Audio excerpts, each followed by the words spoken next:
Buenos días, pues vamos a retomar nuestras sesiones. En esta mesa va a estar moderando la maestra Selene Lozano Noemí. Pues muchas gracias, Selene. Y tenemos un nutrido grupo de ponentes, porque hay varias presentaciones que tienen múltiples autores. Espero no sea demasiado molesto el ruido que se escucha de la parte exterior. Ya pedimos que dejen las obras por un momento para que podamos continuar con nuestras presentaciones. Entonces, pues, sin más, adelante, Selene.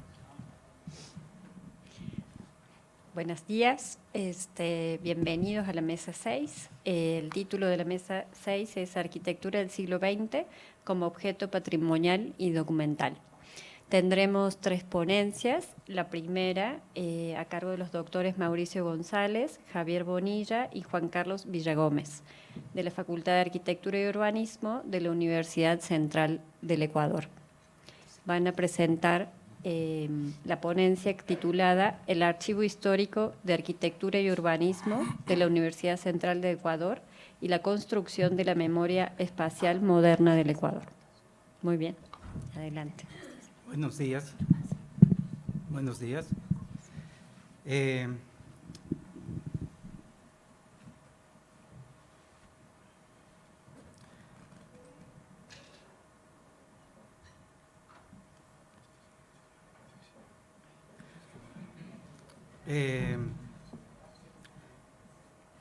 La propuesta del Archivo Histórico de Arquitectura de la Facultad nace en el 2016 con un proyecto de investigación que refería a la arquitectura de Gilberto Gato Sobral, análisis y obra urbano-arquitectónica de la ciudad universitaria de 1945 a 1980. Gato Sobral fue un arquitecto uruguayo que llegó a ayudar a hacer el primer plan regulador de la ciudad de Quito, y luego ya él se quedó en el Ecuador y murió en el Ecuador. Trabajó alrededor de 30 años ejerciendo la profesión, y él fue el encargado en realizar el campus, el diseño del campus universitario, el nuevo campus universitario. Nuestro proyecto se basaba en poder revisar el proyecto que hizo Gato Sobral. Diseñó 8 edificios, y el proyecto básicamente estaba en tratar de identificar planos arquitectónicos de la ciudad universitaria. Una vez que identificamos los planos, nos dimos cuenta que estos planos se estaban perdiendo, y de ahí nació la idea de poder tener un archivo de arquitectura para poder resguardar estos planos. Se hizo una solicitud para poder generar este archivo. Se conversó con el Archivo Histórico de la Universidad y estaban de acuerdo en poder tener una sección planimétrica. La designación demoró tanto que del 2016 al 2022 recién nos dieron la aceptación y nos asignaron un espacio. Este espacio es un espacio de el ex comedor universitario de la Ciudadela Universitaria. Tiene unos 480 metros y básicamente es un espacio grande que nos designaron para este efecto. El objetivo del archivo es, en realidad, poder ir construyendo un patrimonio documental arquitectónico del Ecuador. Este archivo es el custodio de información original para el desarrollo de la investigación en historia, la formación de teoría, el estudio del proyecto arquitectónico, proyecto urbano y la difusión de la arquitectura y el urbanismo generado con los profesionales. Los fondos documentales que nosotros pensamos hacer una vez que se generó esto son 3. Unos fondos institucionales, unos fondos que le denominamos maestro de maestros y un fondo privado. Estos prácticamente fueron a través de proyectos de investigación. Lo que tenemos para este caso, porque hay que armar una cuestión administrativa, es una solicitud del fondo. Nosotros, como empezamos de cero, vamos a donde los arquitectos a tratar de pedir el fondo y recuperar esta documentación.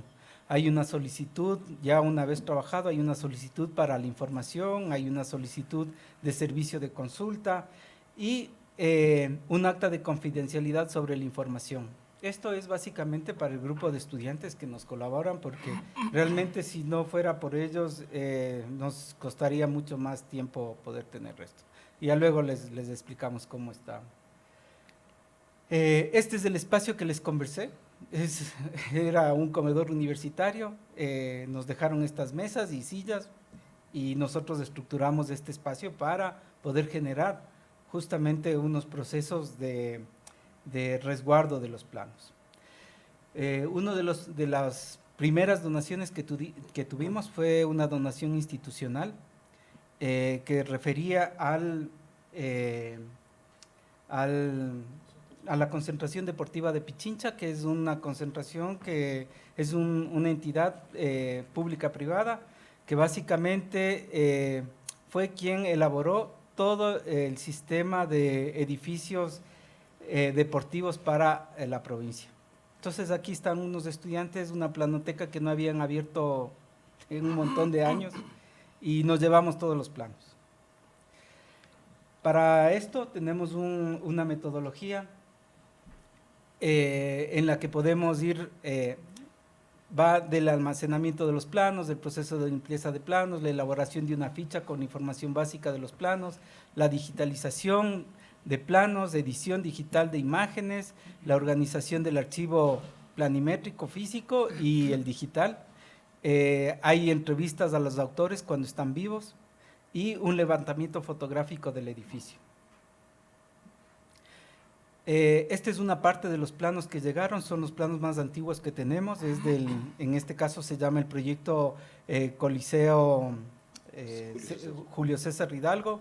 Es un coliseo hecho no por arquitectos sino por ingenieros. En el Ecuador a partir del año 46 se abre la primera escuela de arquitectura y en el 51 todavía no habían arquitectos que estaban ejerciendo la profesión. Entonces estos planos son hechos por 3 ingenieros, son del 51 como les comenté, y lo más triste de todo esto es que cuando llegamos a la concentración nos pasaron todos los planos de la planoteca y existía una funda que estaba, como ven, una funda negra de basura con un montón de planos dentro.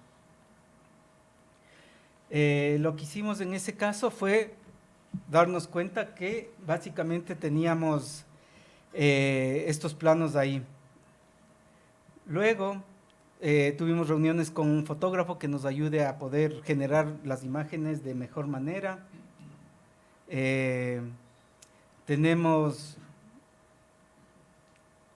Ahí tenemos, digamos, la visita de algunos docentes a la facultad, al archivo, quienes nos entregaron planos y luego ya los fondos privados también conversamos con profesionales graduados de la misma universidad y nos entregaron información.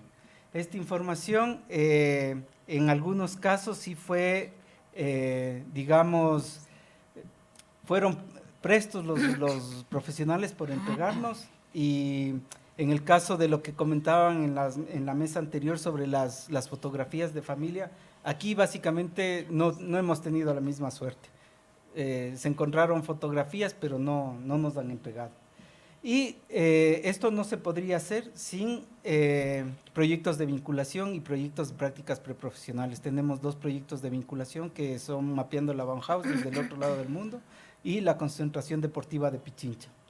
Tenemos una estructura básica, tenemos grupos de trabajo de digitalización planimétrica, escaneo de documentos, investigación en la hemeroteca, drones, información de redes, tenemos convenios con la Facultad de Ciencias para poder armar estos recorridos, la docencia y el grupo de investigación.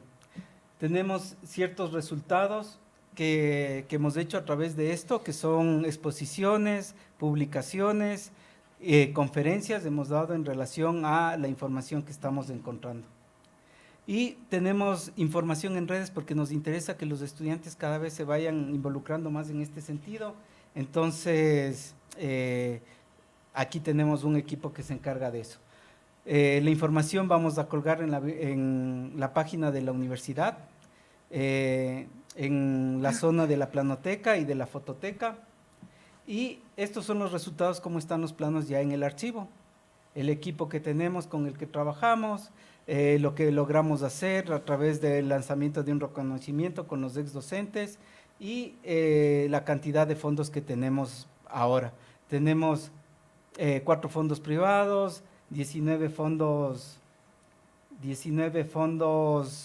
de maestros de maestros, y tenemos una cantidad de planos que han llegado, 6.500 planos, 265 libros, 527 revistas, slides y mucha información. El grupo de trabajo con los estudiantes, trabajamos con 35 estudiantes cada semestre, desde cuando nos autorizaron, y este es el grupo de estudiantes, y esa es la primera parte en la que les podemos indicar sobre el proyecto en líneas generales de lo que consta el archivo. Listo, el segundo tema que les queríamos mostrar, vamos a avanzar un poco rápido, como ven hay bastante información, es el fondo que nosotros le denominamos Maestro de Maestros, que es un fondo de ex docentes de la Facultad de Arquitectura. El fondo, el antecedente, si ustedes quieren, de la creación de este fondo tiene que ver con un proceso en la Universidad Central.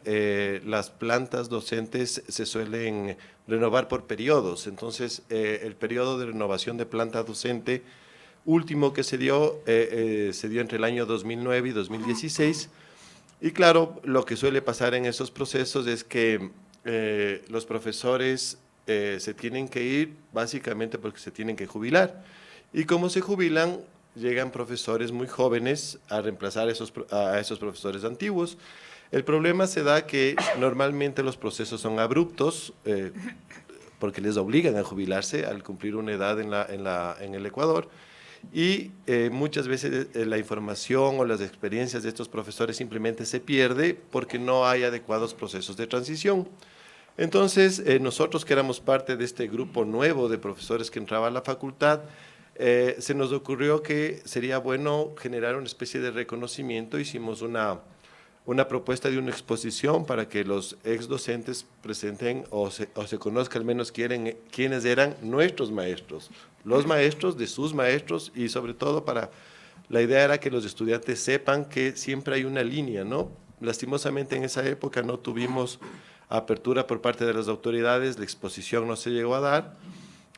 Iniciamos buena parte de los profesores, de todos los que estamos acá, en el año 2016 nuestros estudios doctorales en diferentes lugares del mundo, y a nuestro regreso pues se nos ocurrió retomar esa idea, pero ya de una forma un poco más sólida desde el punto de vista de la teoría, porque ya había todo el proceso de investigación doctoral y aprovechamos que se generaba o pudimos crear el archivo histórico y incorporamos la idea para crear este fondo que es el de los profesores. No sé si, para qué creo, ok. Aquí en este diagrama ustedes pueden ver básicamente cuál es la metodología en la que este fondo específico opera. Los profesores del grupo de investigación, que somos 7 profesores, hacemos un acercamiento con nuestros ex docentes y les llamamos nosotros a este primer grupo, los profesores más cercanos a nosotros, del grupo estratégico. Aprovechábamos que eran profesores que tenían ciertamente bastante receptividad entre el grupo de docentes antiguos y que además eran docentes destacados. Y entonces este grupo estratégico nos ayudó, por un lado, entregándonos sus propios fondos personales, pero también en una suerte de cadena de favores. Ellos iban acercándose a los otros profesores y de esta forma íbamos recopilando una serie de fondos de profesores que nosotros sí que no conocíamos porque eran profesores más antiguos, pero ellos iban acercándose a los profesores y pues con eso lográbamos una suerte de ampliación del fondo, ¿no? Entonces, ¿ya pasaste? Gracias. El proceso básicamente tiene una metodología muy específica en el caso de los exdocentes, porque lo que nos toca es ir a los estudios o a las casas de los exprofesores con los estudiantes, que son quienes nos ayudan en el proceso primero de registro e inventario, y lo hacemos en sitio. Y después de eso llegan al archivo y el trabajo sí ya se adapta al proceso metodológico del archivo ya en las instalaciones en la universidad. ¿Qué tipo de fondo es el de maestros de maestros? Bueno, es un fondo abierto, naturalmente, porque vamos recolectando, todavía estamos iniciando el proceso de recolección.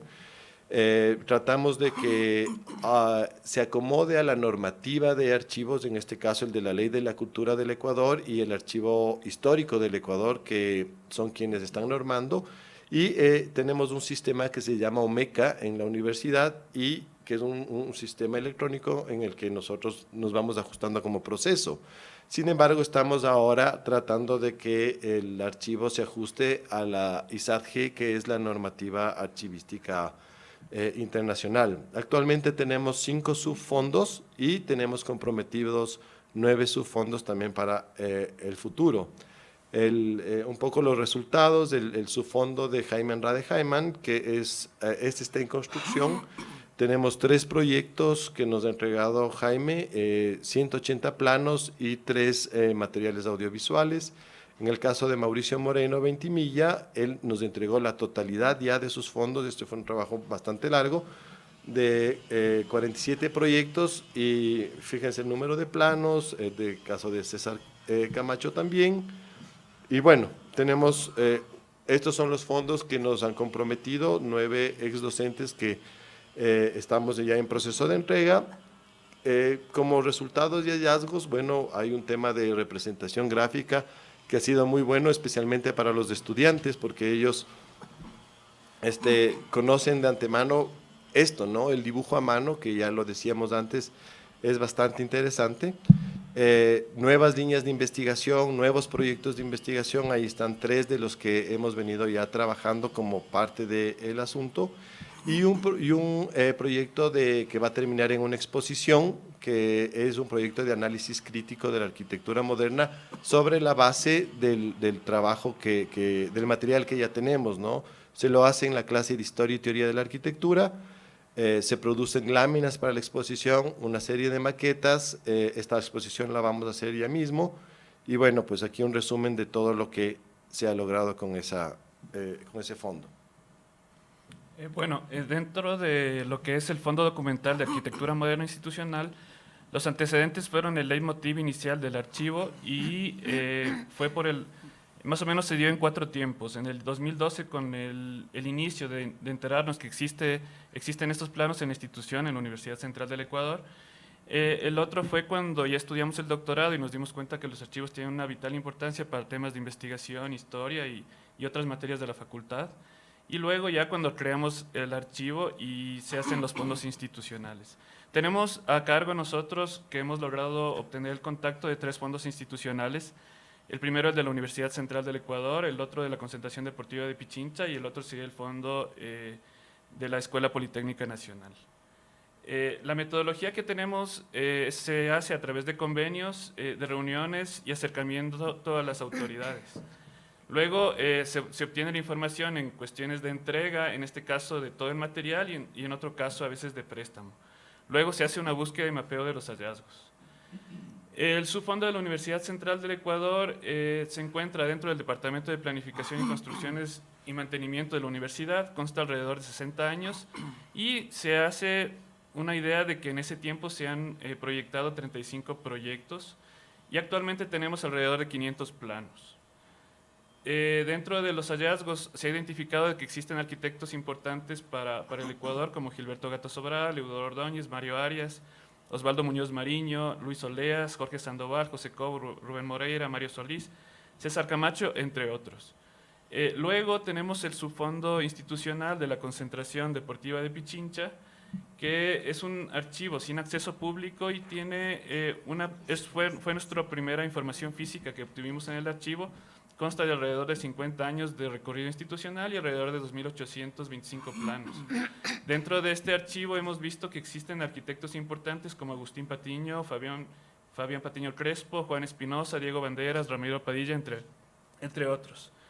Luego tuvimos un acercamiento también al subfondo de la Escuela Politécnica Nacional, que tiene alrededor de 40 años de recorrido institucional, no es de acceso público y tiene 39 proyectos que más o menos hemos identificado.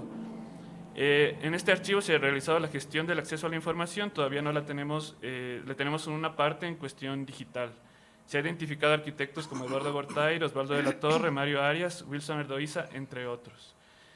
Tenemos también una expectativa de nuevos fondos, como son los fondos del Instituto de Seguridad Social, IES, y del Museo de Arquitectura del Ecuador, que se encuentran en gestión para un futuro encuentro. Y dentro de los hallazgos que hemos tenido, tenemos hallazgos en representación gráfica, perspectivas, detalles arquitectónicos y constructivos, y bueno, en realidad lo que podemos ir viendo son planos que se han recopilado de la Universidad Central, de la Escuela Politécnica Nacional.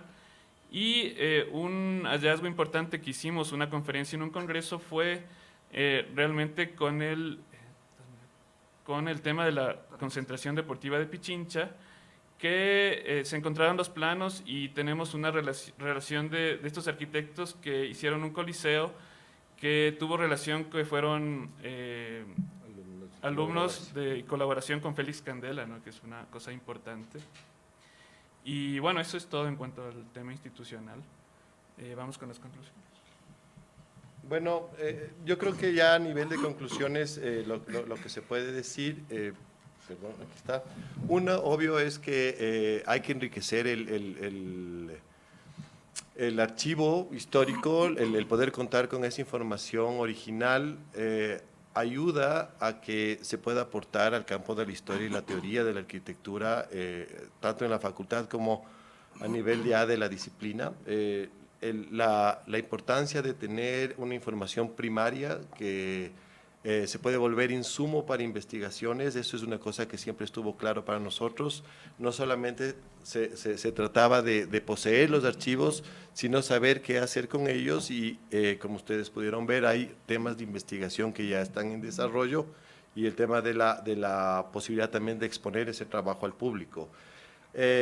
Nos dimos cuenta también, porque somos nuevos en esto, de la necesidad de ir ajustándonos a las normativas internacionales para poder saber cómo manejar esa información. Al principio teníamos tan poquita información que era relativamente fácil, pero ahora que ya tenemos más de 6.000 planos es muy difícil manejar y obviamente tenemos que buscar el tema del ajuste a la nueva normativa y finalmente el tema del contexto académico, que creemos que el trabajo del archivo finalmente puede ayudar a enriquecer esto que nosotros decimos la memoria espacial del Ecuador, especialmente la moderna, que en el caso del Ecuador pues es un ejercicio nuevo y que no hay muy poco escrito y muy poco dicho con respecto al patrimonio moderno de nuestro país. Muchas gracias.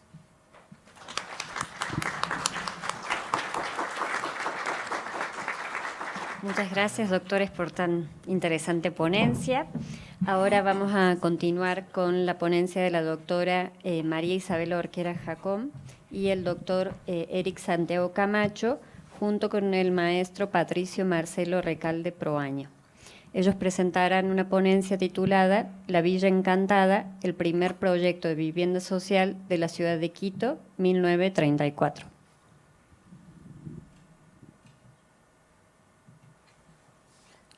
Buenas tardes con todos. Como vieron en la exposición anterior, pues María Isabel y yo somos parte de este proyecto del archivo histórico. Patricio, que no se encuentra aquí, él es un investigador externo de otra universidad que es experto en el trabajo de archivo y quien nos está colaborando en esta exposición que les presentamos el día de hoy, y que tiene que ver con una de las disposiciones que tiene la Universidad Central, que quienes acabamos recientemente los trabajos, o más bien nuestras tesis doctorales, porque fuimos becados por la universidad, pues tenemos un proceso de devengamiento. Y ese proceso de devengamiento nos obliga a que generemos formalmente, ya les explico, proyectos de investigación. Y eso es lo que vamos a ver el día de hoy, una parte de un proyecto de investigación que está vigente como parte de este grupo que tenemos de investigación que está anexo al archivo histórico y que, como ustedes pueden ver, estos van a ser los contenidos que vamos a revisar el día de hoy. El proyecto en sí de investigación que les vamos a presentar el día de hoy, una parte o la primera parte, se llama Orígenes de la vivienda de interés social en la ciudad de Quito en las primeras décadas del siglo XX. Y el objetivo de este proyecto, que está debidamente registrado en la Universidad Central por medio de la Comisión de Investigación, es el de explicar cuáles son los orígenes de la producción de vivienda de interés social, sus características y consecuencias de espacio urbano arquitectónicas en la ciudad de Quito en las primeras décadas del siglo XX. Y nos vamos a centrar el día de hoy, porque son los primeros hallazgos, en definir los orígenes de la vivienda social a través de la temporalidad y el contexto político, social y económico en el cual se desarrollaron dentro de estas primeras décadas. Que, digamos, lo que presentamos hoy, esto de la Villa Encantada, son precisamente los primeros hallazgos. Una cosa súper importante de explicar del porqué del origen de este proyecto de investigación es que una de las particularidades de la historia de la arquitectura del Ecuador en sí y sobre todo de la ciudad de Quito es que en realidad nosotros no tenemos bibliografía. Estamos definitivamente de alguna manera, más allá de ciertos catálogos de arquitectura que existen bibliográficos de la arquitectura moderna de Quito, de unos emprendimientos un poco más bien aislados de ciertos ex docentes, pues no existe una historia realmente contada sobre la modernidad y estamos en esta lucha a través del archivo y quienes estamos con estos proyectos de investigación de ir construyendo esta narrativa para poder explicar cómo se produjo pues la modernidad en la ciudad. Y para esto, pues obviamente yendo un poco a ciegas, porque no hay información, estamos buscando información en una revisión bibliográfica documental de archivos, gacetas municipales, nacionales, periódicos, yendo desde la fuente principal, que en este caso, como ven en la foto, es ir en esta primera etapa a los fondos de las gacetas municipales del Archivo Histórico Municipal. Y bueno, estas son algunas fotos que, como siempre, nos apoyamos en los estudiantes y como le ven ahí en la foto al fondo, pues nuestro compañero Patricio, que es el experto en este tipo de búsquedas y que nos ayuda soportando este trabajo. Y ahí vemos al lado izquierdo arriba, por ejemplo, uno de estos libros de actas de 1930, que es por donde empezamos a encontrar estos primeros hallazgos. Que la ventaja es que, como ustedes ven, al menos el archivo municipal está con mucho orden, es de acceso público ventajosamente, pues ya hemos podido ir literalmente de cero. Ya vamos a ver más adelante pues el tipo de hallazgos y el tipo de información que manejamos para poder construir esta narrativa. Pero importante dentro del proyecto de investigación y para esta presentación, dos cosas. Primero, ¿por qué la importancia de empezar la investigación a través de la vivienda social? Y segundo, en una segunda instancia, explicarles cuál es el momento, el contexto histórico de la modernidad en la ciudad de Quito.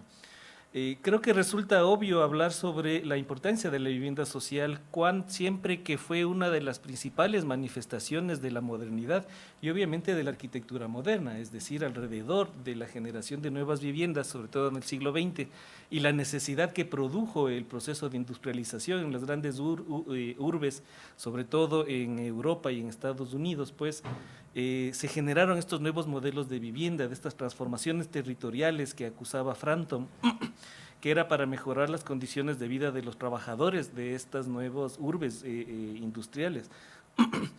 Frampton también nos decía pues, que estos esfuerzos recién se vieron efectivos hacia finales del siglo XIX, mediados finales, cuando en Inglaterra se hicieron las primeras leyes de erradicación de las viviendas insalubres y se produjo la ley de alojamiento de clases trabajadoras hacia finales del siglo XIX.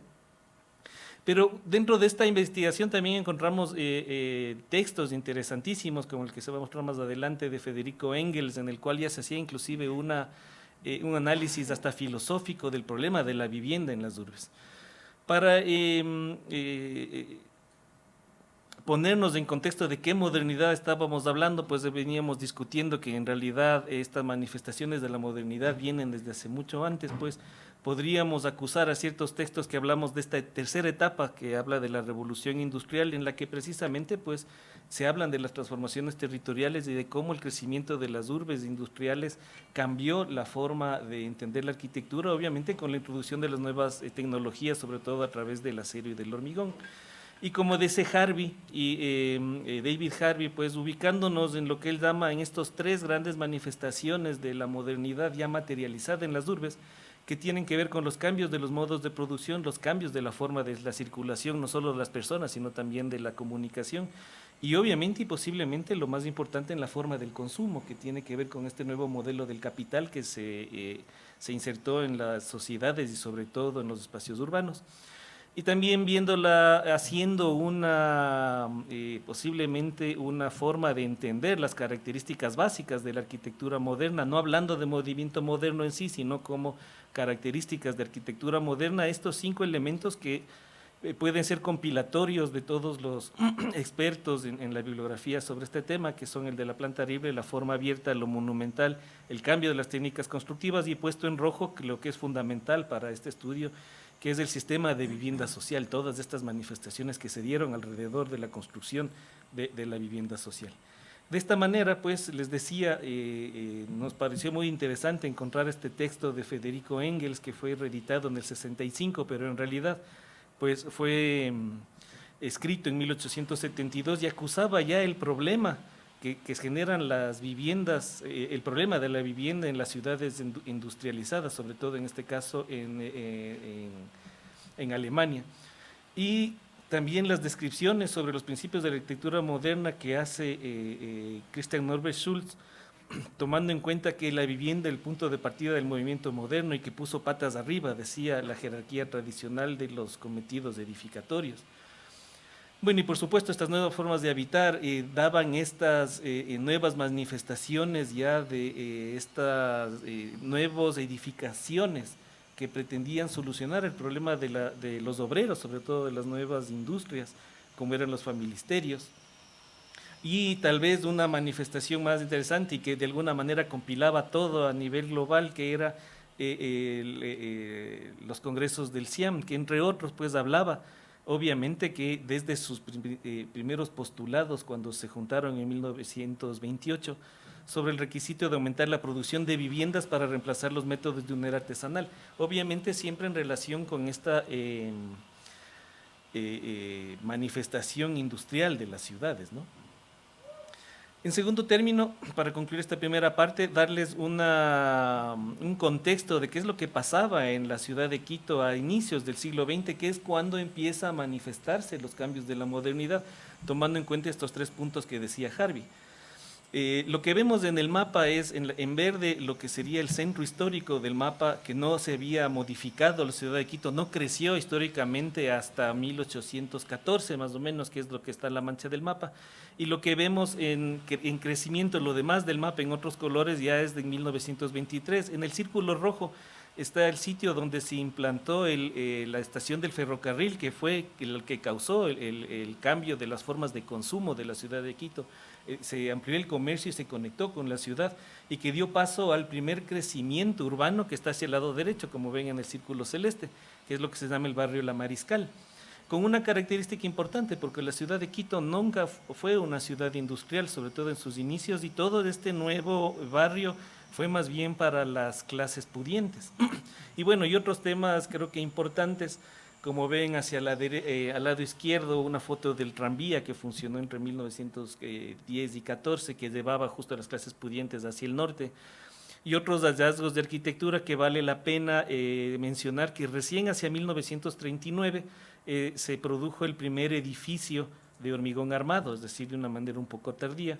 Un poco más adelante, esto no es tan importante, pero las primeras manifestaciones, bueno, sí es importante, pero digo, no me voy a detener mucho. Las primeras manifestaciones ya reales de arquitectura moderna de Quito es recién, ya casi hacia la mitad de 1949, que es lo que vemos acá, y Juan Carlos justo apuntaba que la primera escuela de arquitectura fue hacia el año 1946, y la facultad de arquitectura mismo creada fue en el año 1959 recién. En resumen, ¿qué es lo que le pasaba a la humanidad de la ciudad de Quito? Podemos anotar estos 5 puntos, que estos cambios de la forma de comportamiento de la sociedad moderna terminan de manifestarse con la llegada del ferrocarril hacia 1914. El primer crecimiento urbano de la ciudad se da recién hacia 1923. No se debió a una realidad industrial, sino más bien los sectores adinerados abandonaron el centro. El crecimiento de la ciudad, estos barrios modernos, no evidencian esa modernidad en la arquitectura, eso viene posteriormente. Y como les decía, pues el primer edificio de hormigón es recién hacia 1939. Y bueno, pues aquí es cuando empieza la magia, entrando a los archivos que habían sido, que estaban en sus perchas durante 100 años y superada mi alergia al polvo. Es súper importante el poder comprender y tratar de relatar esta historia que en el Ecuador no existe. Y se pudo revisar que en 1905 se creó el Manifiesto de Sociedades Obreras de la República. Este es un documento que no lo tenemos a la mano, sin embargo, en los artículos de periódico pudimos constatar que esta documentación existe. Existieron previamente algunos congresos en otras ciudades y países y siempre se recalcó el hecho de tener, cuando se hablaba de vivienda obrera, tener habitaciones higiénicas y económicas dirigidas especialmente para los estratos más pobres. Y siempre se constató que existían dos grupos de actores para la construcción o planificación de estas viviendas, que eran los profesionales en arquitectura y construcción y el Estado como aporte para la parte económica y soporte del proyecto. En cuanto a… se pudo también revisar que no fue en Quito la ciudad que tomó la batuta para crear estos barrios obreros, sino que fue en Guayaquil, que en las sesiones de Consejo Municipal de la ciudad de Guayaquil se empiezan ya a tratar estos temas. Sin embargo, en estos 3 años que se ha podido revisar esa información, fueron proyectos que no se pudieron ejecutar en la ciudad de Guayaquil. Y de igual forma pasó en la ciudad de Quito. Desde el año 1923, en las sesiones de Consejo Municipal, se empieza a topar el tema de la construcción de viviendas obreras, pero fueron proyectos que no se pudieron ejecutar, pero siempre tenían esa preocupación de poder llegar a construir un barrio obrero. Sin embargo, es en 1917 cuando… 1927, cuando se ve ya involucrado el gobierno central y empieza a aportar con terrenos y con la parte económica para la construcción de barrios obreros, que ya en Quito se empieza ya a ejecutar y a planificar este tipo de barrios. Y se tuvo también el respaldo de que en 1929 se creó la redacción de la Constitución, de la Constitución Política del Ecuador, y se creó también la nueva ley de régimen municipal. Y como ya se tenía este soporte legal, fue más fácil para el municipio de Quito el construir estos barrios. A pesar de que ya se tenía esta iniciativa de generar estos barrios obreros, desde 1927 hasta 1930 se empiezan estas conversaciones en las sesiones de consejo con muchas ideas de posibles proyectos que no se ejecutaron, sobre todo en el sector de la Magdalena, y también se conversaba de apoyo económico para barrios obreros en las ciudades de Esmeraldas y Guayaquil.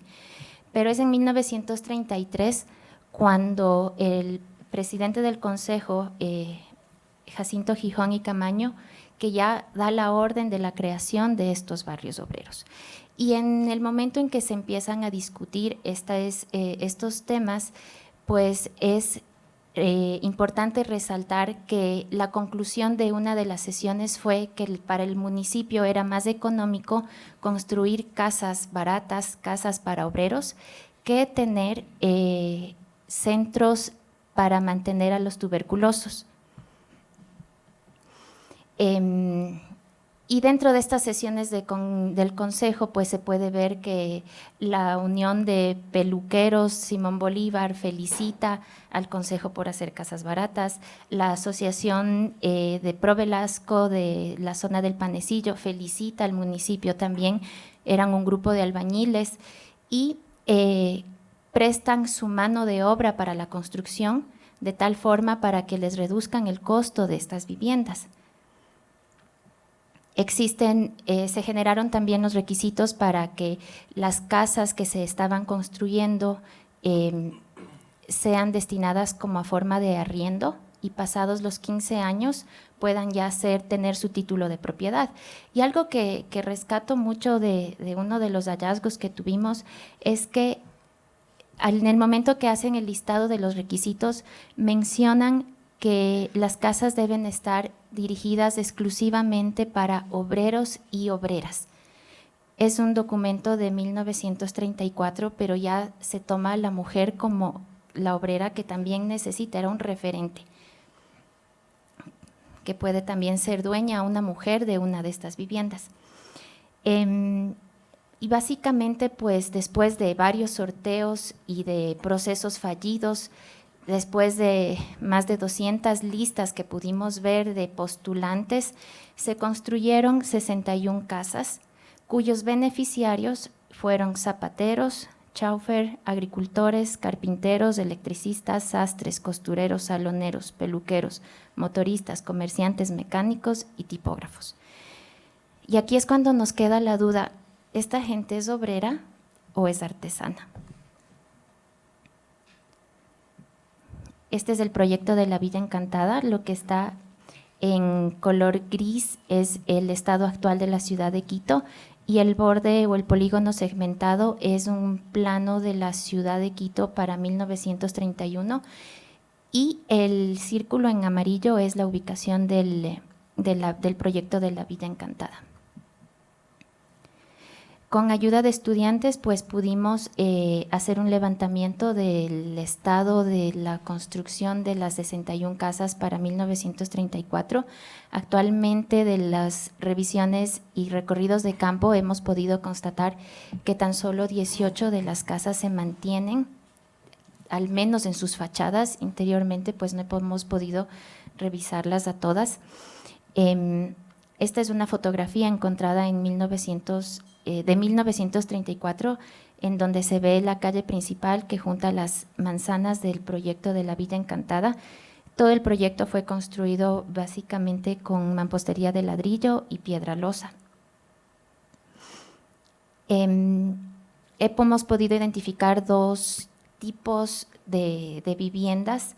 Este es uno de ellos en el que su cubierta de teja es tapada por un antepecho, tiene un retranqueo en su puerta principal. Y este es del otro tipo, tal vez un poco más sencillo, la cubierta está en voladizo. Este tipo de viviendas tienen 3 vanos en su fachada principal. Hemos hablado de tipos o modelos de casa, pero no todos son iguales, al menos en el ancho de su fachada, de su frente, porque se estaban adaptando a la topografía del sector, que es muy irregular, y la dimensión de la manzana no era la misma entre todas las 3 manzanas del proyecto y los predios tampoco son similares. Sin embargo, tratan de conservar una línea de similitud.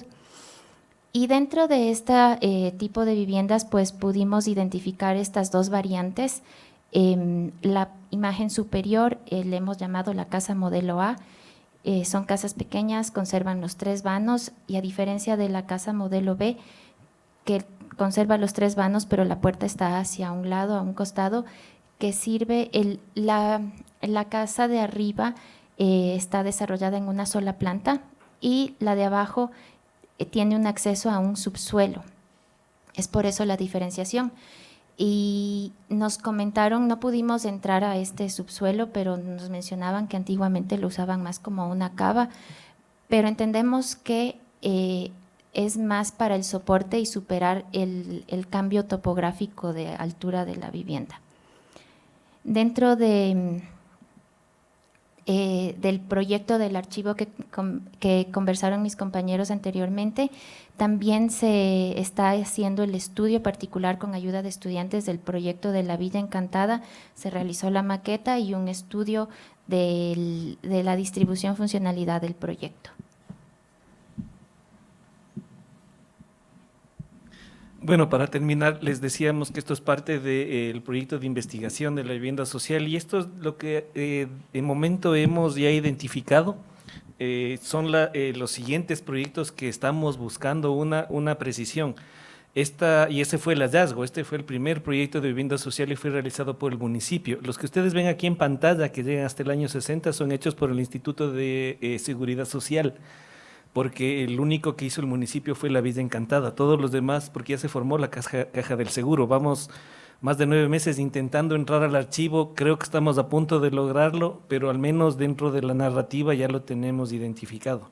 Otra cosa que viene en la construcción de la Villa Encantada, no hemos encontrado planos, así que nuestro trabajo ha sido de reconstruir toda esta historia y de reconstruir los planos, y claro, estamos en muchas, son suposiciones hechas en sitio, y el trabajo es arduo porque nos toca identificar qué es original, qué es modificado y hasta dónde están esas modificaciones. Pero bueno, en conclusiones, decíamos que nos hemos centrado en el primer objetivo de la investigación, que era ver esta situación político, económica y social de la conformación de la vivienda de interés social. Y ahí estaba narrado cómo fue las decisiones políticas para llevar a este primer proyecto de investigación de vivienda social.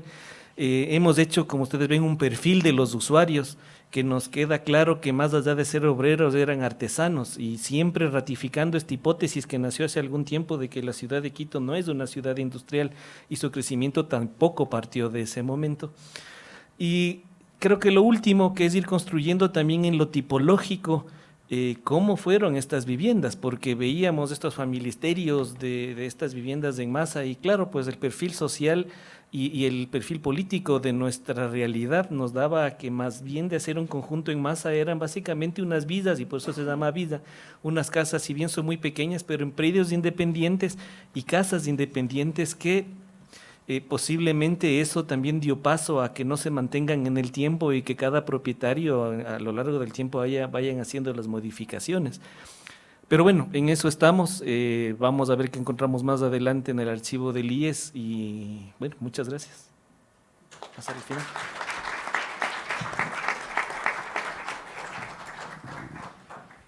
Muchas gracias por tan interesante ponencia. Vamos a continuar con la última ponencia de una doctora de aquí de la casa, la doctora Mónica Silva Contreras, de aquí del Departamento de Arquitectura, Urbanismo e Ingeniería Civil de la Universidad Iberoamericana, que va a presentar la ponencia La primera cáscara ligera de concreto armado en México.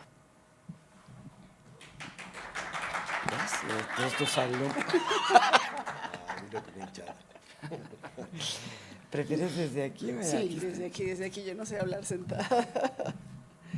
Va. A ver, ya puse el cronómetro para no pasarme. En realidad el título de esta plática debería llamarse la primera cáscara ligera de concreto armado con doble curvatura en México, porque pues ya vamos a ver cómo hay algunos antecedentes que implican la construcción de cubiertas de concreto armado de muy poco espesor desde la primera mitad del siglo XX.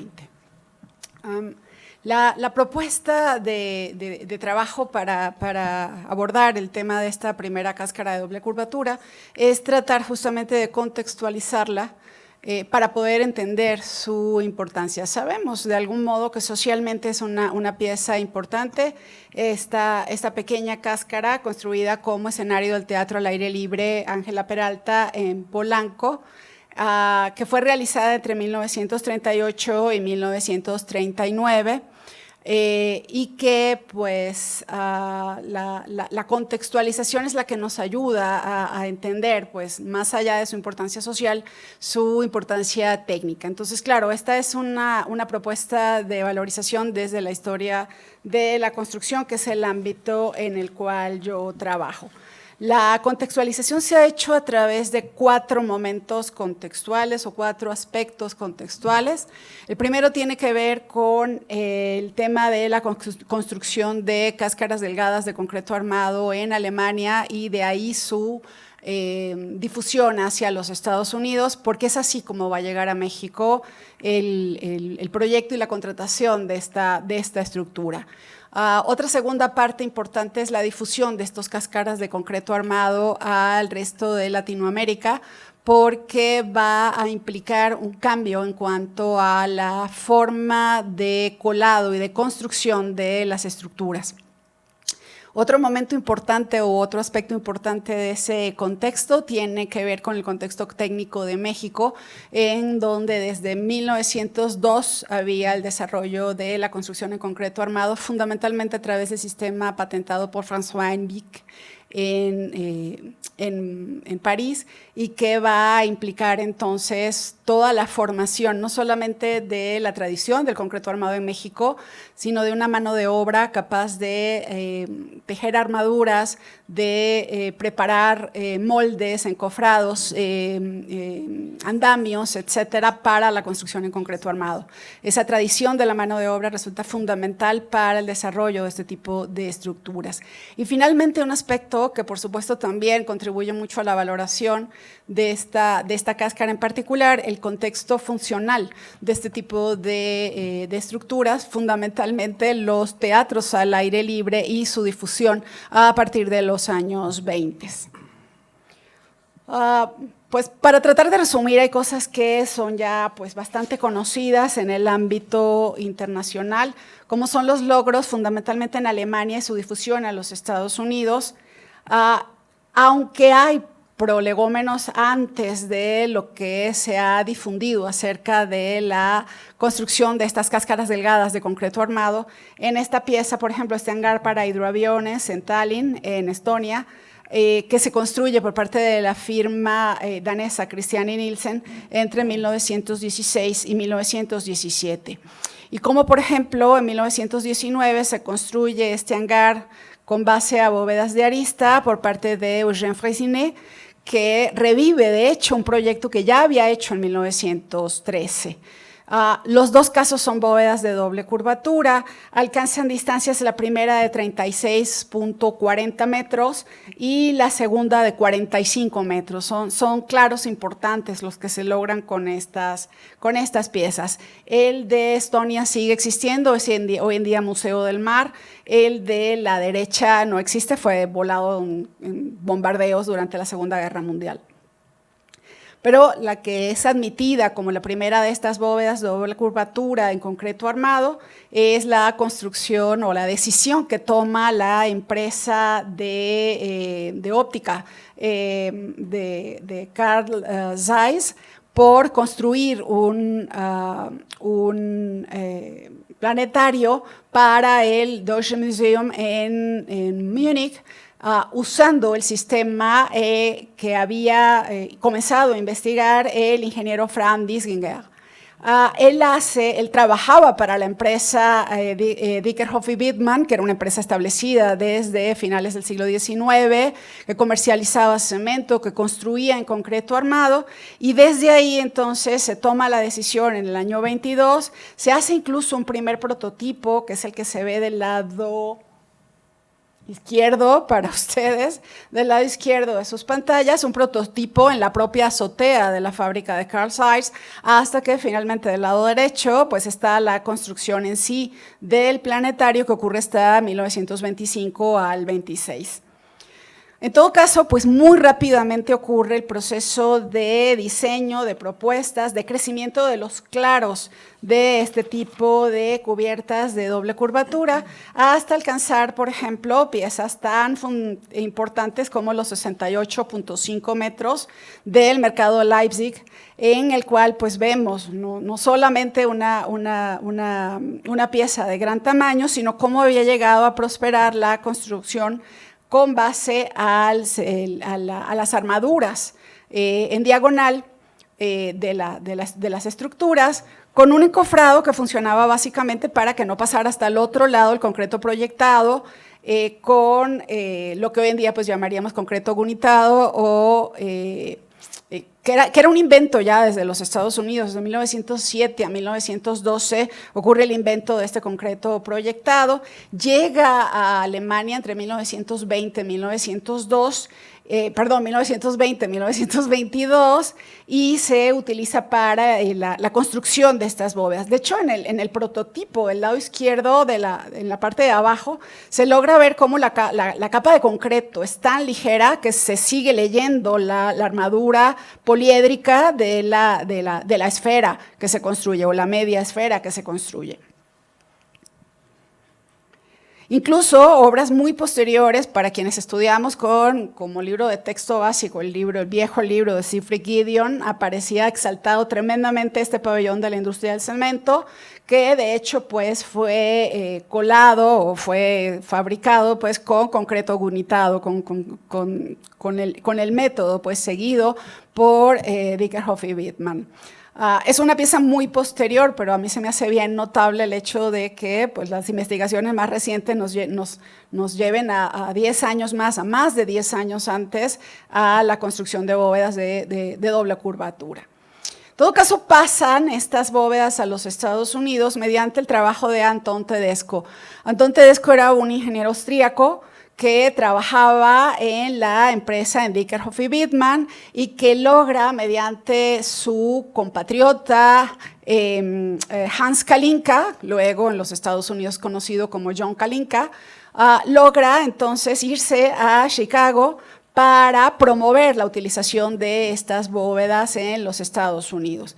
Es bien importante destacar que durante los años de la Gran Depresión, 1929 en adelante, buena parte de los ingresos que logran empresas como Dyckerhoff y Wittmann va a estar en la construcción internacional de este tipo de bóvedas. Básicamente, pues en Europa había pues una gran crisis, en los Estados Unidos también, y va a ocurrir un momento importante cuando se hace esta feria internacional, el Siglo del Progreso, en el cual Tedesco construye esta pequeña estructura que era una granja modelo, era realmente un establo para vacas moderno, en el cual pues el público podía ver cómo pasaba la leche de las ubres de las vacas hasta las botellas.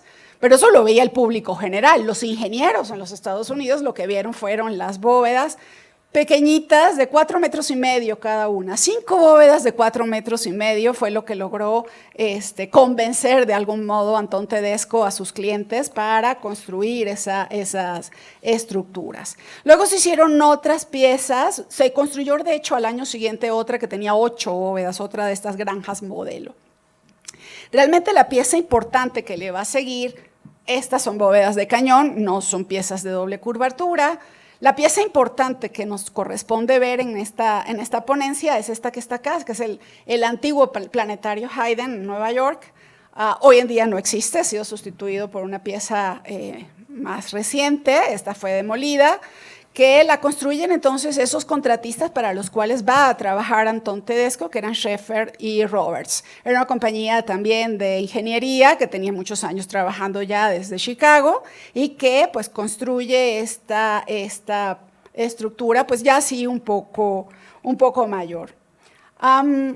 En todo caso, después pues, se logran, mediante muchos viajes que hizo Tedesco por los Estados Unidos, ante proyectos, distintas propuestas, la construcción de piezas muchísimo más grandes como esta.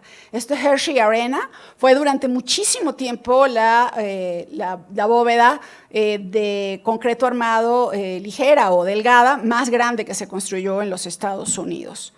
Y en ese caso, en las fotos de la construcción, podemos ver cómo el colado ya no se hizo entonces con el sistema de concreto gunitado o de concreto proyectado, sino que se construyó mediante el colado manual del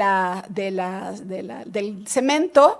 Y su construcción entonces se parecía muchísimo más al trabajo que nosotros, de hecho, llegamos a conocer mucho más tarde en el trabajo de Félix Candela y Cubierta Sala acá en México. El cambio se da por parte de los contratistas.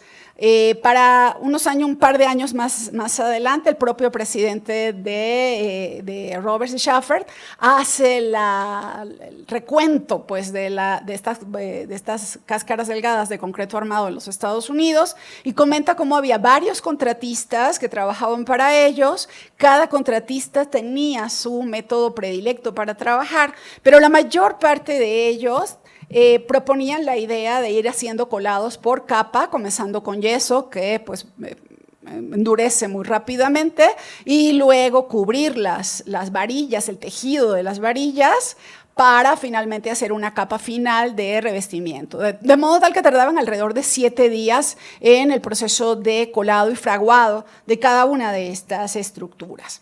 Entonces, ese proceso de cambio de la forma de trabajar y de colar las estructuras fue el mismo cambio que se va a dar entonces en las bóvedas que se construyen, sobre todo en el cono sur. En el contexto de Brasil, en el contexto de Uruguay y de Argentina, va a estar la presencia de estas mismas empresas como Christian y Nielsen, como Weiss y Freytag, como también, por supuesto, Dividag, en la construcción sobre todo de estructuras de fábrica.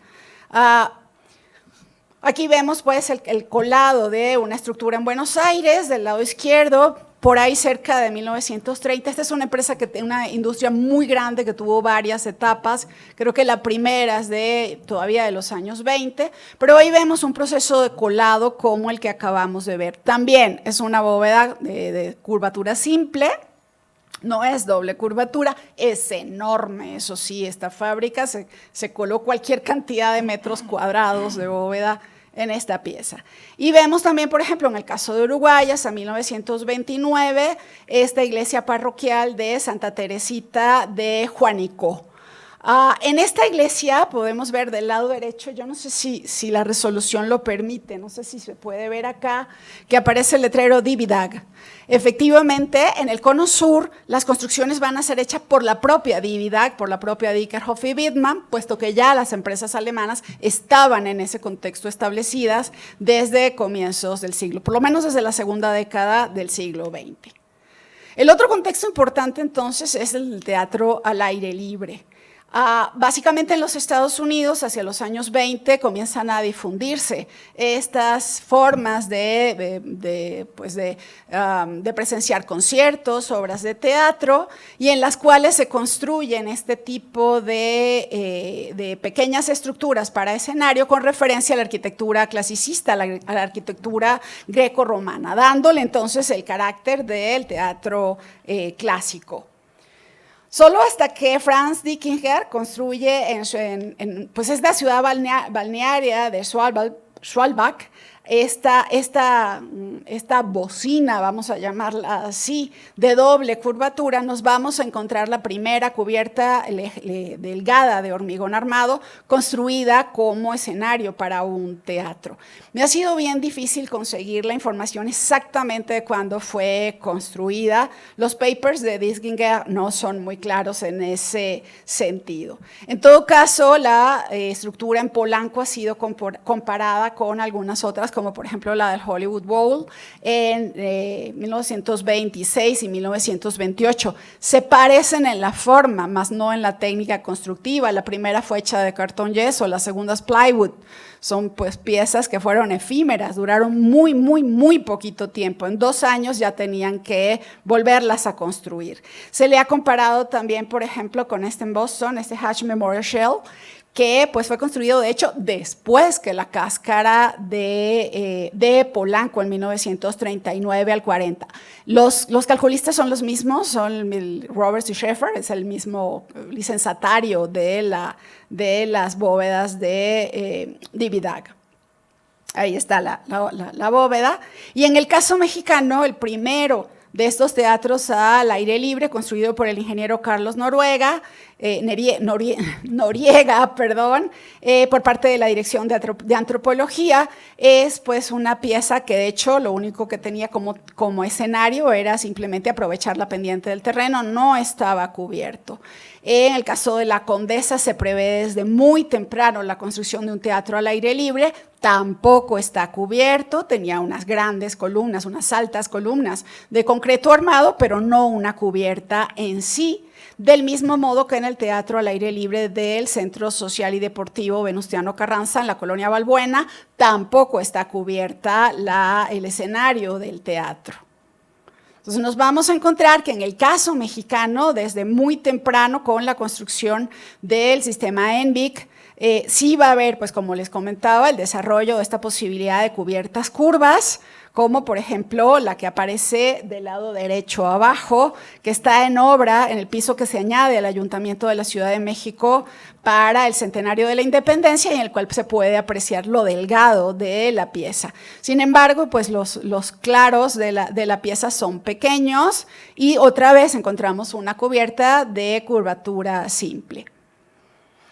El concreto proyectado se conocía en México en 1922, se habla de unos ensayos en Alemania, pero cuando uno lee el texto se encuentra que era sobre todo para cubrir estructuras metálicas que tuvieran problemas de deterioros, no para construir las bóvedas que para ese momento recién se estaban haciendo, por ejemplo, los ensayos para la construcción del el planetario de Carl Zeiss. Hacia los años 20, después de la Revolución, hay toda una promoción del cemento nacional y se logran entonces avances en ese sentido. La fuente en la Plaza Popocatépetl es efectivamente uno de estos ensayos, sin embargo es muy gruesa, son 10 centímetros, se le ve además claramente que funciona con base a 2 traves cruzadas. Esa sombrilla para jardín que hace Juan Gómez Echeverría sí parece ser una pieza además de doble curvatura, del mismo modo que, por ejemplo, hace en esos años el arquitecto Américo Schwarz, un arquitecto venido de Hungría, en realidad Imre Schwarz, llega en el año 22 a México, cuando también se estaban haciendo pues, esos ensayos en Alemania, construye esta bóveda de 20 metros y medio con 8 centímetros de espesor. Posiblemente en términos de curvatura simple, es una bóveda bien rebajada que trabaja con tensores, y los tensores no puede a los esfuerzos, apoyada sobre muros, pues haya sido esa primera cáscara. Lamentablemente es bien poco lo que sabemos, solamente hay fotos, no se describe el proceso constructivo en la revista Cemento, que es de donde obtuve la información básica de esta pieza. Entonces, claro, es esa primera cáscara de Dividac en México, la que vamos a ver en el fraccionamiento Chapultepec-Polanco, que es esta que vemos acá, en una vista aérea del lado izquierdo y en la misma vista que ya les mostré. Pues en este caso, todavía para 1938, aparece en un congreso de ingeniería al que van básicamente los directivos de la empresa a presentar sus logros y la demuestran junto con el planetario Hayden en Nueva York como las únicas 2 bóvedas de doble curvatura que han construido en América. De hecho, cuando las vemos juntas encontramos que el sistema de armado del encofrado es muy similar, es muy parecido. El claro, pues sí, claro, sí hay un claro mayor en el caso del planetario Hayden, pero en todo caso los 21 metros de la cáscara en Polanco no dejan de ser importantes.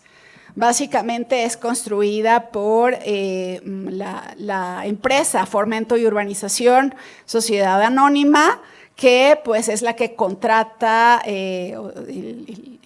los desarrolladores de la colonia para su construcción.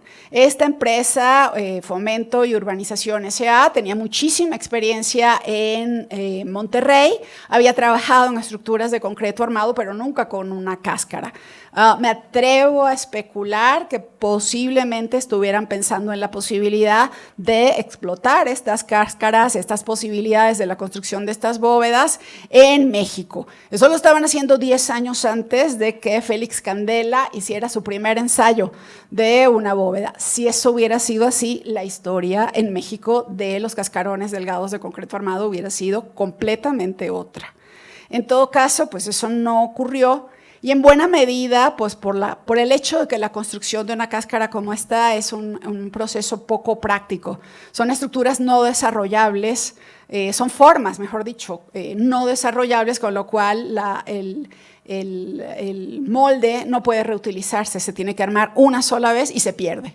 Entonces, claro, económicamente no son muy viables. En términos estructurales funcionan pues muy bien, porque pues el esfuerzo para deformar una estructura de este tipo y con una viga de borde pues tiene que ser altísimo para fracturarla. Ahí está la pieza del lado izquierdo en su estado más o menos original, del lado derecho con la intervención que hizo la delegación en la estructura en 2018, 2019, creo que antes de la pandemia. Iván San Martín, en un texto en el que habla de los teatros al aire libre, comenta que esta intervención que mejora su acústica pudiera garantizar la permanencia de la estructura. Yo ahí difiero con Iván, creo que cada vez la cáscara original se ve menos y resulta menos importante en la apreciación de la pieza completa. Creo que es una pieza que sigue estando de algún modo en peligro. Pero sin duda alguna, cuando la comparamos con sus contextos, nos encontramos con el primer escenario cubierto de un teatro al aire libre en México. Nos encontramos con el primer teatro cubierto al aire libre con una cáscara de doble curvatura delgada en América, y nos encontramos con uno de los grandes logros por Antón Tedesco y la empresa de Chicago que la contrató. Muchísimas gracias.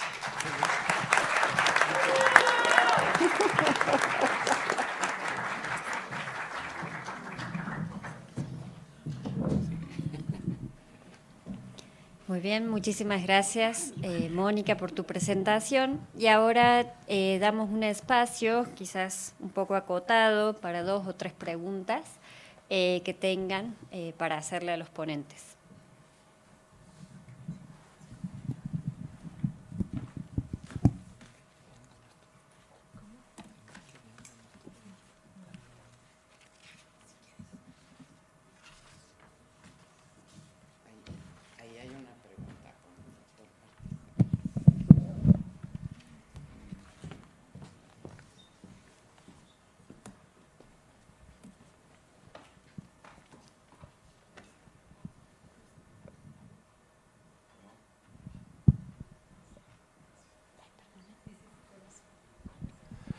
Bien, en aras del tiempo solamente voy a hacer una pregunta.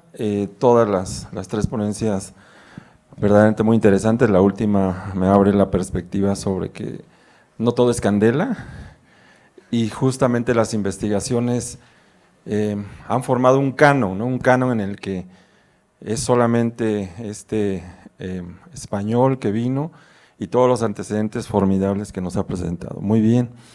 La pregunta va a ser para la primera ponencia sobre los archivos. Muchas felicidades, es un trabajo extraordinario de búsqueda, de documentación. Digo, es todo lo que presentaron y lo que seguramente vendrá, ¿no?, de las pesquisas. Me surgieron varias dudas, sobre todo estos documentos de los docentes. Creo que es una aportación a muchos archivos que nada más privilegian la obra de los arquitectos que están fuera de las aulas, ¿no? Ahí yo preguntaría si no han explorado de los docentes pues su material didáctico, que también sería una muy buena fuente de información, sobre todo pues porque los docentes de aquellas épocas se daban el tiempo pues para hacer sus apuntes, sus bibliografías, y eso también abrevaría muchísimo, ¿no?, el conocimiento de cómo se enseñaba en esos años. Y en ese sentido también preguntar si ya establecieron algunas redes de colaboración con archivos latinoamericanos, que sería fundamental, ¿no? El caso de la UNAM es extraordinario, también el trabajo que ha hecho la doctora Lourdes Cruz, ahorita la doctora Elisa Drago, y sería interesantísimo, ¿no?, hacer incluso un encuentro, ¿no?, aunque sea virtual, sobre estos avances.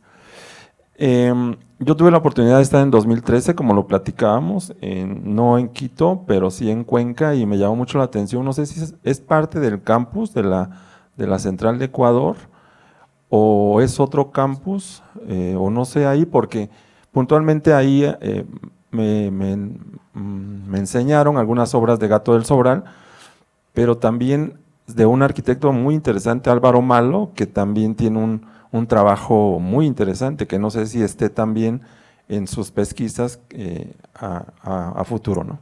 Gracias. No, la pregunta primero.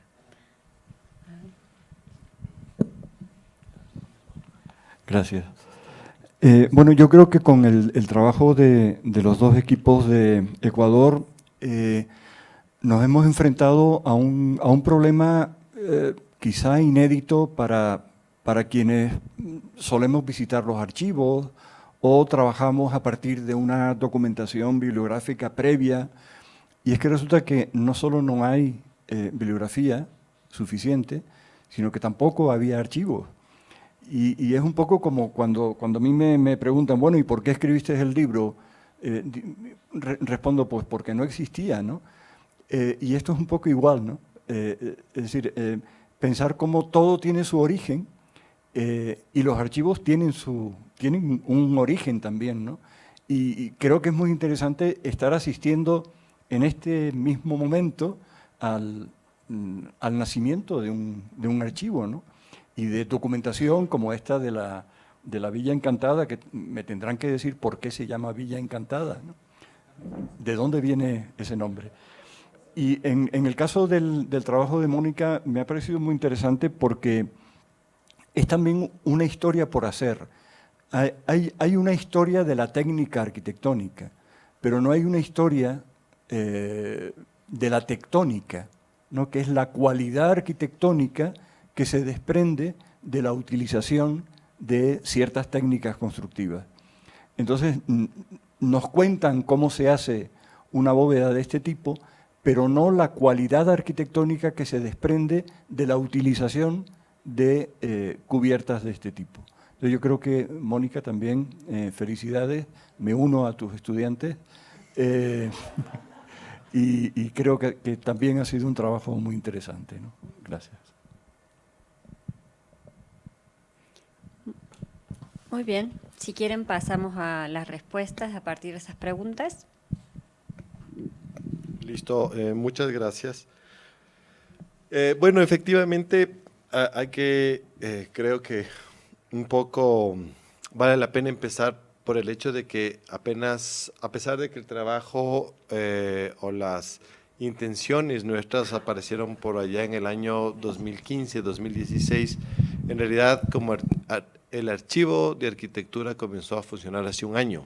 Lo que ustedes ven es un año de trabajo apenas, que ha sido, obviamente, ya lo decía Juan Carlos hace un rato, gracias a la ayuda de los estudiantes, hay que decirlo así.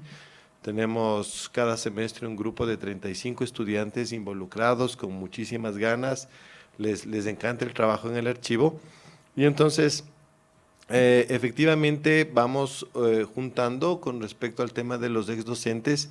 Tenemos comprometidos ya los archivos de Agustín Rivadeneira y Clímaco Bastidas, dos profesores de historia de la arquitectura que nos están entregando a quienes somos también profesores de historia. Nosotros todos somos profesores de proyectos de arquitectura, en realidad terminamos haciendo archivística por la necesidad. Y claro, recopilar esa información, ese material didáctico, que son colecciones muy importantes de fotografías, de viajes de los profesores, metodologías de enseñanza. Les decía que parte de la creación del archivo de exdocentes tiene que ver con el corte abrupto y con la ausencia total de proyectos de transición, ¿no? Es decir, los profesores nuevos entrábamos a ver qué hacíamos y se perdía esa experiencia, y entonces ahora el archivo recopila esa información. Tratamos en lo posible, cuando están vivos y cuando están en condiciones de salud, porque son profesores que ya tienen su edad, de hacer entrevistas, de generar un nuevo material audiovisual que sirva de base para justamente el proceso de investigación relacionado con la pedagogía de la arquitectura, que nos parece también muy importante. Con respecto al tema de las redes, claro que son importantes. De hecho, creo que Juan Carlos les puede contar nuestra experiencia del martes, que fue muy linda. No sé, Juan Carlos. Claro, cuando supimos que veníamos, tratamos de contactar al archivo del UNAM, no nos contestaron. Telefónicamente, no teníamos otro contacto. Así que el martes fuimos y Sin avisar, llegamos ¿no? sin avisar y nos atendieron espectacularmente.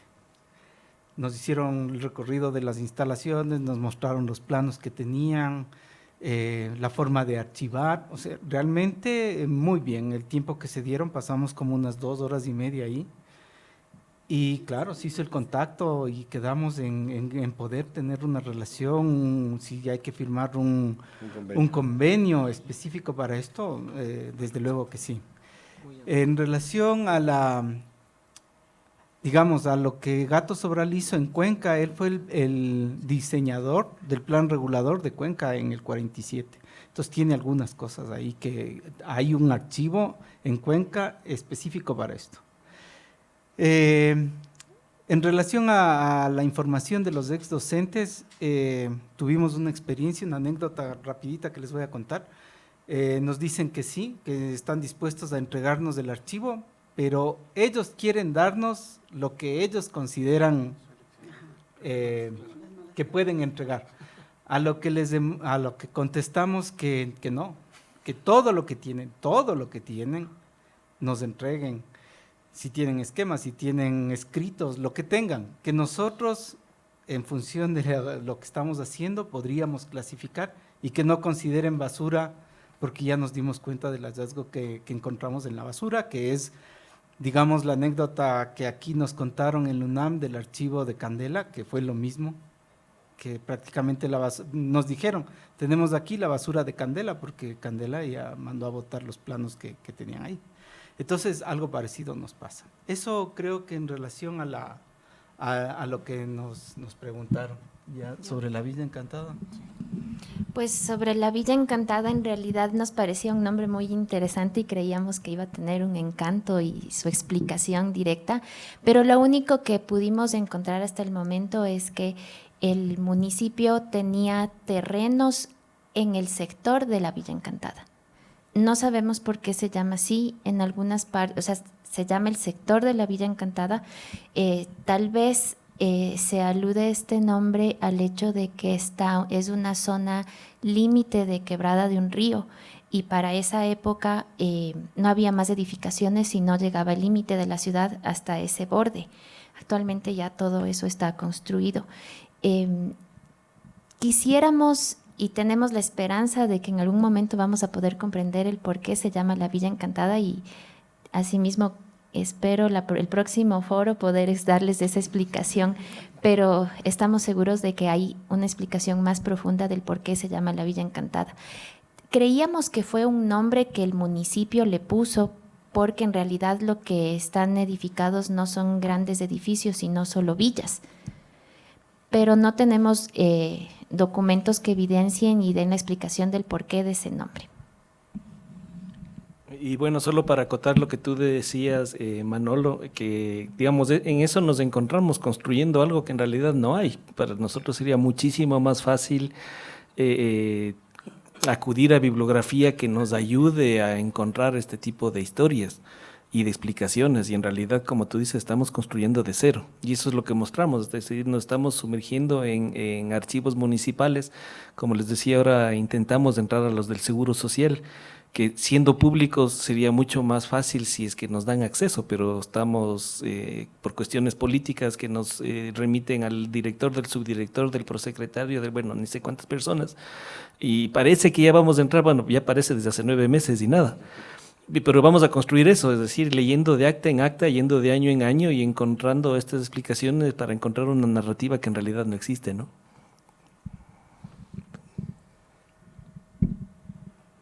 Pues igual un poco que ustedes, es una historia en desarrollo, es todavía un proceso, el tema de abordar la construcción en concreto armado en México. Cuando yo llegué a México, los textos que había planteaban todos que la construcción en concreto armado era un tema de la posrevolución y pues haberme encontrado un plano con el sello de la empresa de ENVIC en el archivo histórico del Palacio de Minería me llevó a pensar que el proceso era muy anterior.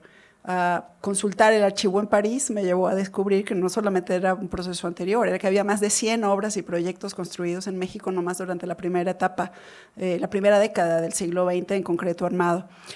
El tema con muchos de estos edificios que se construyen hasta los años 40, pues yo se los digo a mis estudiantes con toda la claridad del mundo, el concreto era muy feo. Era un material horrible, era un material en el cual se hacían los desencofrados y quedaban gotas, quedaban chorreras, quedaban marcas del material que no se estaban controlando. De ahí que sea tan importante, tan importante el desarrollo de la mano de obra que se dio en México y en otros países latinoamericanos, que era una mano de obra buena, bonita, barata, que trabajaba y que pudo llegar entonces al desarrollo de la fabricación de encofrados que permitieran exhibir eso que usted llama la tectónica, efectivamente, y en el que pues no solamente se exhiba la forma de la estructura, sino la calidad del propio material con el que está construida la estructura. Eso sí es un avance que le pertenece a los años 40 y 50, eso sí es un avance que yo creo que sí le pertenece a la obra de Candela y sus contemporáneos. Por lo menos 4 empresas más construían cascarones de concreto armado ligeros en México. Hay dificultad para poder ubicar estas empresas y su trabajo porque mucho de lo que yo hasta ahora tengo son anuncios de prensa que pues he localizado en la Hemeroteca Nacional donde no se pueden fotografiar los periódicos, donde está prohibido fotografiar los periódicos y justamente nosotros vivimos de las imágenes. Y es justamente eso lo que nos permite a nosotros saber hasta dónde se mostraba la técnica constructiva. En el caso de esta cáscara de Polanco, la imagen más antigua que hay es esa que mostré, que está en una calidad bastante dudosa, que fue publicada por Israel Katzman en su libro sobre la arquitectura contemporánea de México. Tenemos un profesor acá en la escuela que ha revisado muchísimo el archivo de Israel Katzman. No ha encontrado otra foto de esa cáscara, tampoco la ha buscado, le pedí por favor que la tuviera en mente, pero justamente uno de los temas es saber si al momento de construirla dejaron a la vista el concreto armado o si después de construir el cascarón lo aplanaron y lo pintaron. Eso pudo haber sido perfectamente posible porque todavía era un material muy feo. ¿Sí? No es el material bonito que nosotros conocemos. Muy bien, muchísimas gracias a todos, a los ponentes y también a todos los asistentes. Con esto finalizamos la mesa y esperamos que continúen en los siguientes. Vamos a entregar los reconocimientos. Mauricio. Javier. Por la tarde les traigo el libro. Sí, muchas gracias. ¿Y dónde conseguiste? Juan Carlos. Lo escribí yo. Perfecto. Es que te juro que pareció María Isabel. como si hicimos una consultoría nunca contratamos. Eric Santiago. Patricio. Ahora le contamos a Mauricio y vas a ver la... Y a Mónica. Muy bien. Muchísimas gracias.